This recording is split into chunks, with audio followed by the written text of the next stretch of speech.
If you're here, you're likely looking for guidance on how to walk in two worlds. Running an Aboriginal or Torres Strait Islander-led business means walking in two worlds. One, respecting cultural protocols, while two, meeting complex Australian employment law requirements. This specialised checklist addresses both your cultural values and legal compliance, including cultural safety policies that most business checklists don't. And you'll see that as we go through. So the first part is employment contracts and conditions of employment agreements, which I prefer to call them. It sounds a bit nicer than a contract.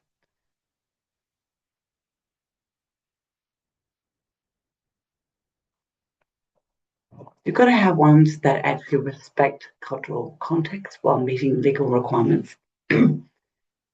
Includes understanding how national employment standards apply while allowing for cultural considerations in your workplace.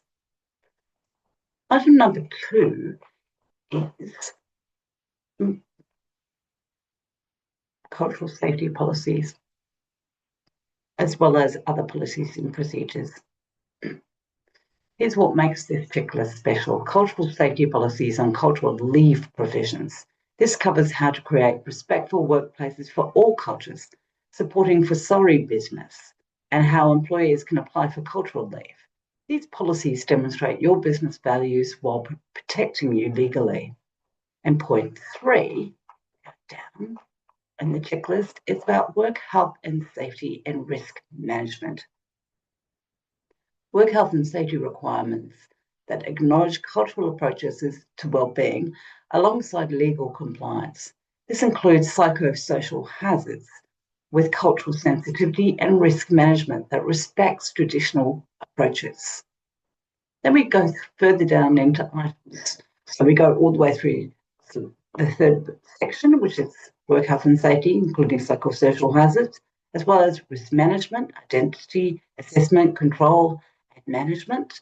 And then we go into safety checklist, point 5, and then going on down to point 6, which is training and induction.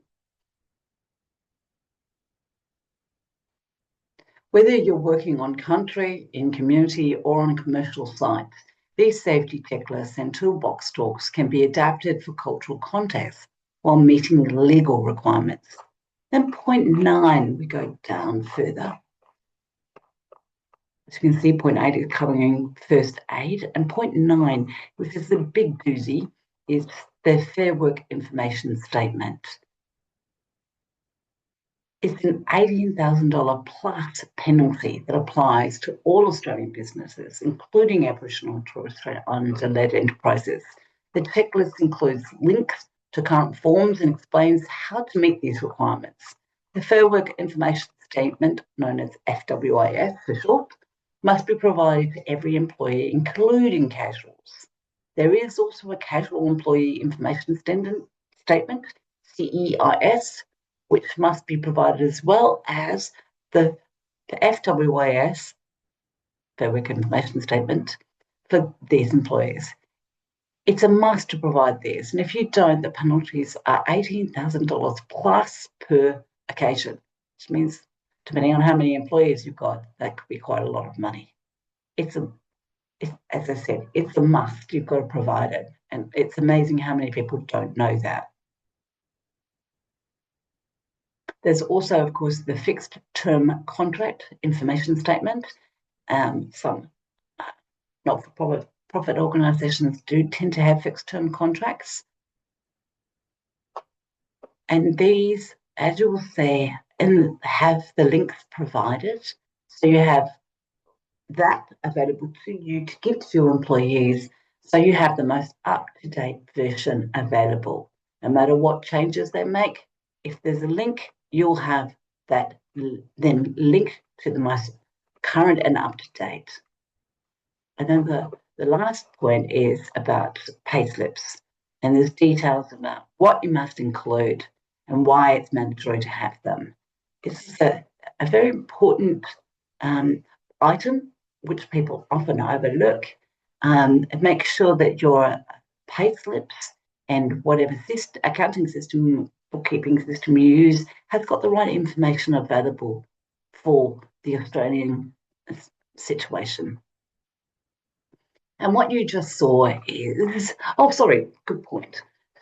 There's also a really good thing to have is a HR professional or HR consultant, someone that your employers can go to if they need advice on an employment matter, instead of them going direct to the Federal Ombudsman or another government site, which could end up in any number of not so great outcomes. It's better if they speak to an independent professional, and that person will guide them back to you and also guide you on if there is anything that you're doing that you might need to address and do differently. So in this checklist, you've got everything that's required by Australian employment law, plus the cultural safety policies, cultural leave provisions, and respectful workplace guidance that acknowledges you're walking in two worlds. This isn't a generic checklist adapted for your business. It's created with cultural respect from the ground up while ensuring full legal compliance. Get your culturally appropriate Australian Employment Law HR checklist, enter your details in the form for instant access, and start protecting your business while honouring your cultural values. Hopefully you have found this very interesting and worthwhile. And if you would like to learn more, there is the Learn More link on this page about some of the Australian employment law courses that are coming up, as well as one that's already there. There will be a new one developed soon that is going to be a bit of an introduction to take you to the next steps on your learning journey. Thank you for spending your time and watching this video.